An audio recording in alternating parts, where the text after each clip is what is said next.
Sar-sar chikume ko and VTFM Facebook Live nimbulu pinakatalanga na wakanda ni porong ngodi kito chumai and VTFM frequency 92.2 FM 92.2 FM nimbulu pinakatalanga na wakanda ni porong chuma na lomani sana baka urang ora and VTFM 92.6 FM nimbulu pinakatalanga na porong chuma na VTFM 92 FM right kenan do talanga na frequency bo sara tumbo kikenda to kenan ko na wakanda era porong chuma na enu oyan nuda benga right kena tolingon sala na Queen Sawe na lomani sana baka turang o serwa and VTFM 92.4 FM buni sa ngone buku sa chuba na ngone wana mo o visuret mo da asa mo toran ko man dik sambor like tak na VTFM page sa chkulama suret tira mo da sar-sar tumo ngor mera like tak na VTFM page Kemudian kami kan ni orang cuma ko na radio right ni like tak mo chikuna page na VTFM chikuna na sign na like chikuna like chikuna love iya chikuna care like tak mo na VTFM ela kia kona ko ka yo lokale ko mo ko tuna hat klar oi ela kia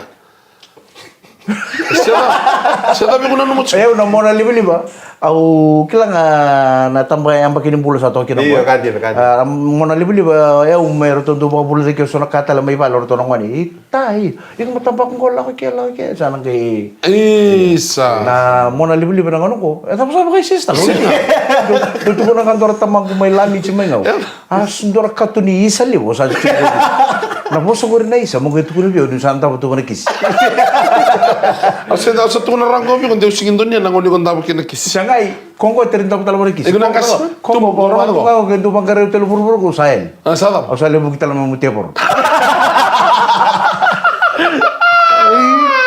Di bulu mana kan rem basket sara. Kelan dona kan nanu kunto redir curan rem basi Michael Randua. Iya mona redir kan dah musa kur redir. Senga, o kendo dongele bosa dongele komplain tamper bale daga tamper ke. Daga baka samta kiran rem na temini non rayan ra. Meran donu ya na biya wo nindo pikte kemi kina na biya bi matakela ya. Durata kata kali berapa kau kena. Rem ni basi. Ayo, moyan ramai na mataka, baka sama tangoni seber matanga niyan ro ikona le pikte gira. Kala sa chuko nga na time gule pikte gira kena. Kembali na baka binibina kami kemi kir sarnan rebo keriko. Rey mandana lelo limbas ngor bi kemi na pasin dia ni rey keden na lelo wala na. Kisah saya tiki kutu mon rebo pona ile. Smile ni bego tu kena ko ouch pe yo. Ali mataka. ya limo kan tu Sebote mundo obo. Ali no sara no to bin reba on rebo mandanga na ma ke baka ko na CVT tu kan pinaka ko. Sibiti na gitu tak tal pinaka. Na osang kere itu juga ibu begini ngoning ngau, orang itu kunya ongau, esa lele jenengan kina nandina. Ada, kan aku tulu kok mesi itu kau nere kesapa mi antar pasti dia. Metode kita lakukan geri kita berulang, gigi itu kita lepas. Beir kena ya lewan nanti ni buru-buru ngo, santi itu ngabi kena marah meninggal, ay. Saya ngukai. Iya, mesa tapi bisa. Saya ni untuk rongo dan tal ni pote kau mango kango inde itu obi kango sih tahu juga lenga cukup kango. Sang au do lengun yang kona keu pauta. puta bena turun di tok-tok ya puta bena turun di tok-tok ya Au sang sarangan di. Hello. Eso sana no ma. Mesada ka cuma kono ngunya kona. Mosa ngunu banggo iko. Kay pa men kontor pauta, ndo pa kana marama tau mai lau Mai mo rambe ci tau. Iku sana no musar cila ko mesada. Sa connect tuh. Sa connect ja. Warai ko dengor na biwala na. Kuno to wala mo meke to kuno to meke mainta ku mai tele bu. Nangka gani meke nada ndora ka sa chikelo mana. Ena ka chikona ngunya ko na tabi wali chikona tau bu. Na bita baleni. Bi wali sartu ngam ngunu bina ka chunga kita. Ngunya ko mango betir marah menikan tau. Kala o chemer do betun ni non rangang kalo lo mai. Gor Mo bango do bita ka lo mneli ngam lo ma ke be. Kaya batang sarang bango. Eso na no mo chugo sa ngune. Aleng ni chikala kitu ngunya ko chara mo botulla o pasaro ko ngunya ko chara betir le chikana ngune lo. Iya na pauta. Rana no mo sar chugo rin dentro ka sala ita ka chugo ni ucho ngunya ko orai. Na bi wali sala merro tu la ni ngunu bina kineng ko nan tabi tal non tabi ndena ba ke mai uchen. Oh, kay sari ni bale le kalau kani sari. Koko di puta karwa. Ko sara tura ko sa limati ni mai serve dami kan. Ta koko di puta. Iya betul. Sa doma ko. Sa tu serve dami tu. Sa lo ka tu. Sa tu na kino puta sa. Quando Eh, mi sa nakakita motor ba iyo? Kanjira sa nagwa. Corazon na turang anda sa rin ba usama teni yo na matandra ko lo windre. Oy, windre to ko tu ita. Mol mo tira. Salah tu da karna ko nila merto mal ba naka. Oy ko senta ba minjo ko chigi mane. Na wala mturang kaya marako ko ng dengan mo din. Pero bito ko na pinakachigani. Biscuit. Pinakana. Baker's Fresh. Breakfast crackers. Turang kaya marama na dengan mo din. Na mga pinakachigani mo na bito ko na pinakaling biscuit. Kala pinaka na Baker's Fresh. Breakfast crackers. Kaya ka sumber di sebuli na kaya mo biscuit. Katalaw ni mataka. Boleh raw. Yung sangwal na isto dingi taka. Na biscuit ko na Baker's Fresh. Breakfast crackers may kaya mo doy katalaw. Kailan ka malakat sa kinay kamrabyo ka ni na because fresh breakfast crackers ngo. Tabal. Karon rutos-tos tiga ba? Ako man nakasara mulut. Ako man nakatamulot. Mani. Gagal. Kung wala ka- Gagal bito sa kitchen. Gagal. Tampal na yung Ako di ko mau. Wala puro mo sa kinit. Ito sumali. Ubang mo na eh. Siya nga, niremo mo. Tampal na yung kita talo sa awelis.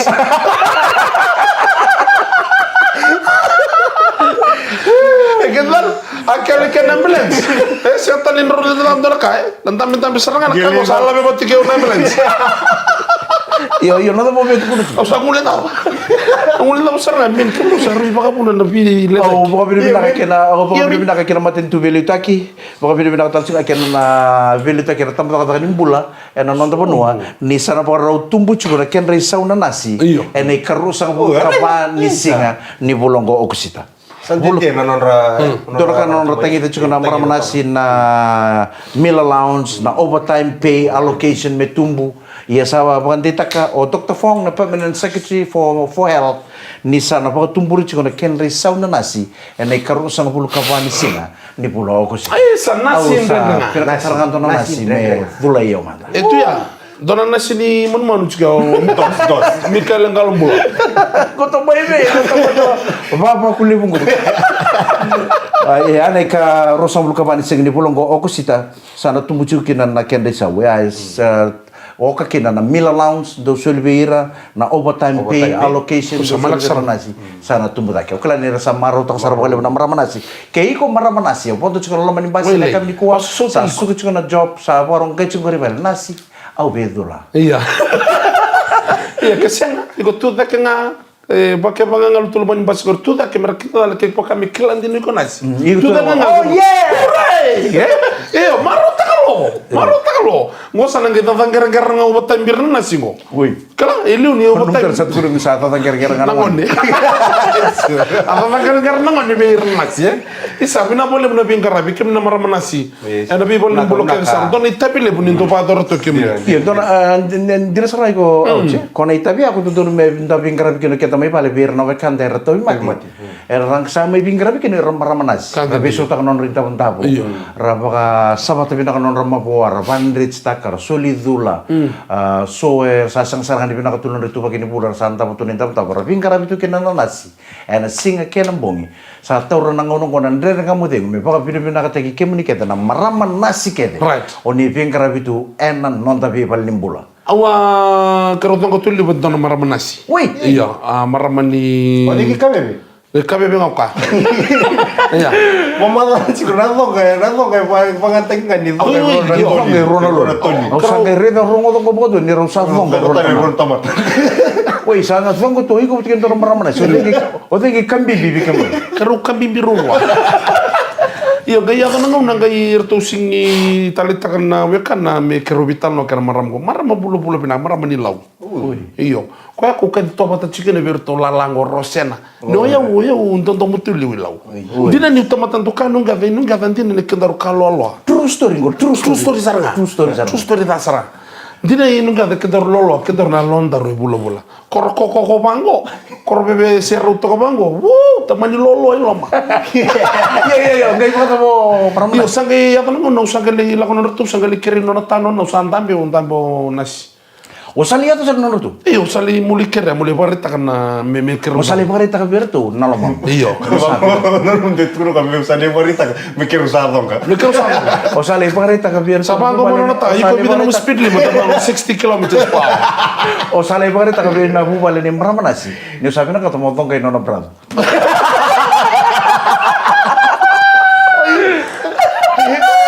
Sadar no, mulai parita na mamu. Iko ba ko chigo kala na lako ni.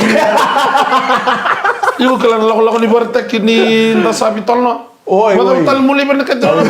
Me so na ya. O no mo Dios atur kan lo mo pala sente que nono brado sa. Aba ka serviko. Abo que servigo. O sa Aba ta ni onas. o sa timbero que to na kamuna. Ni dosa ka mula ko mo tiginas. Dosa silingan na ngamay. Anya ngusar ngai kana bita lakwa. Au sampai sini tahu tang balik ke nasi. Kana bita ko dibinakan ni Baker's Fresh breakfast crackers.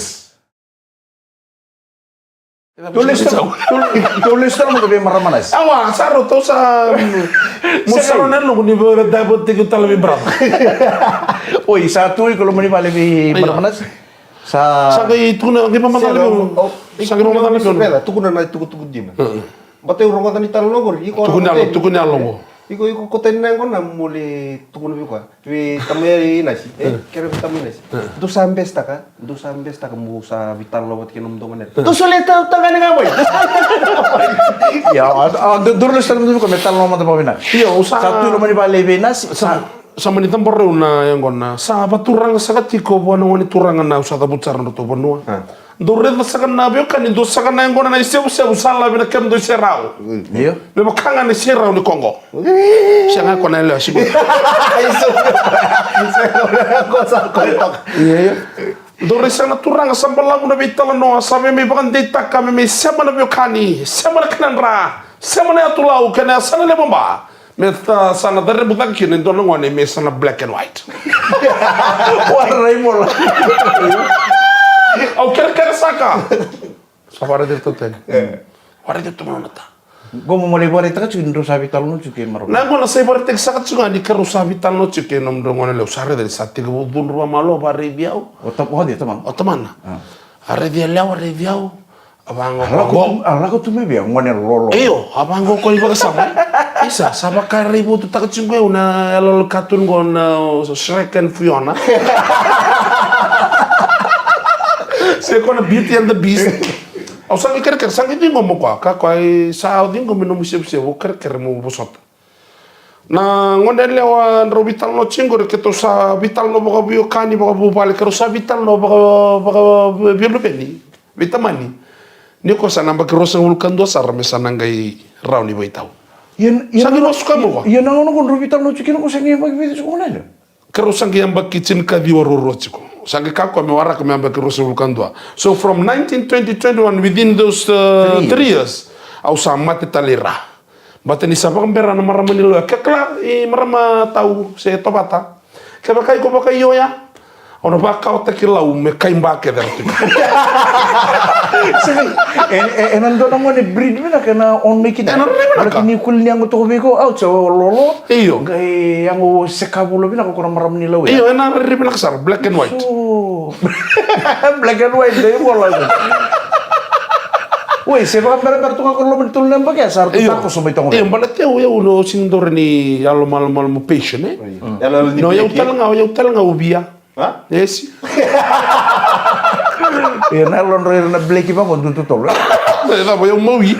Ya da bani dimana kana tal no lag sar men balata na nasi bando tani ke men na nasi. Mikila tu nyo abital no ilu. Ena ya tu lau. Iya. Nana kira-kira talau teman me wara kata letul nembak ya. Rusong bulu kan duang gay rawa. Iya.